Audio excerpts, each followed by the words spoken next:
اے کہ تیری گود میں پلتی ہے جانے ناتواں، اس کا غم خانہ ہے تیرے واسطے آرام جاں، کس قدر بچے کی خاطر سختیاں سہتی ہے تو، سختیوں کے جھیلنے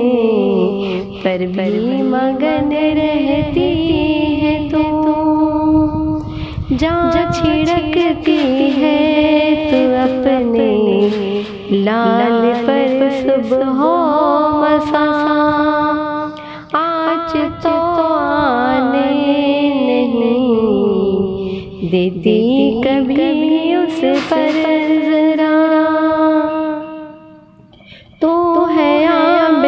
زندگی کا چشمہ اس کے واسطے، تیرا سایہ ہے ہما کا سایہ اس کے واسطے،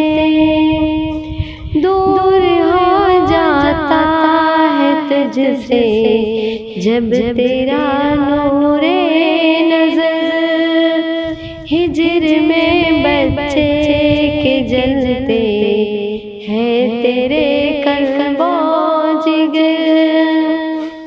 لیتی ہے سا جان سے اس کی بلائیں بار بار،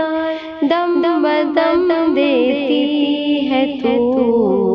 اس کو سزائے صد ہزار، تیری ایک نظر محبت دشمن رنج و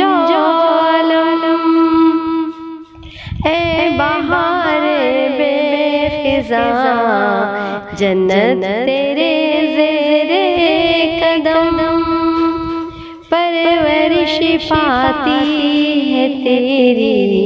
گود میں انسانیت، تیری ہی آغوش میں ملتی ہے اس کو تربیت،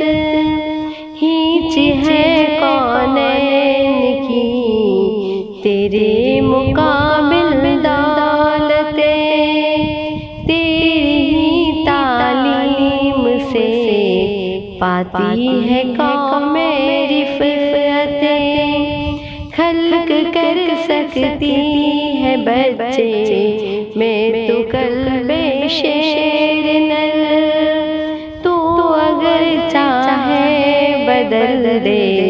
قسمت نوع بشر، تو اگر چاہے بدل دے قسمت نوع بشر۔ جماعت ہشتم مضمون اردو زبان دانی۔ اختر اورینوی بہار کے قصبے اورینا میں 19 اگست 1910 کو پیدا ہوئے۔ ان کی لکھی ہوئی جو نظم ہے ماں، یہ انجمن آرزو سے لی گئی ہے۔ یہاں شاعر ماں کی اہمیت کو بتاتے ہوئے فرماتے ہیں کہ دنیا کے تمام رشتوں میں سب سے محترم رشتہ ماں کا ہوتا ہے۔ اللہ کے رسول صلی اللہ علیہ وسلم نے فرمایا کہ ماں کے قدموں کے تلے جنت ہے،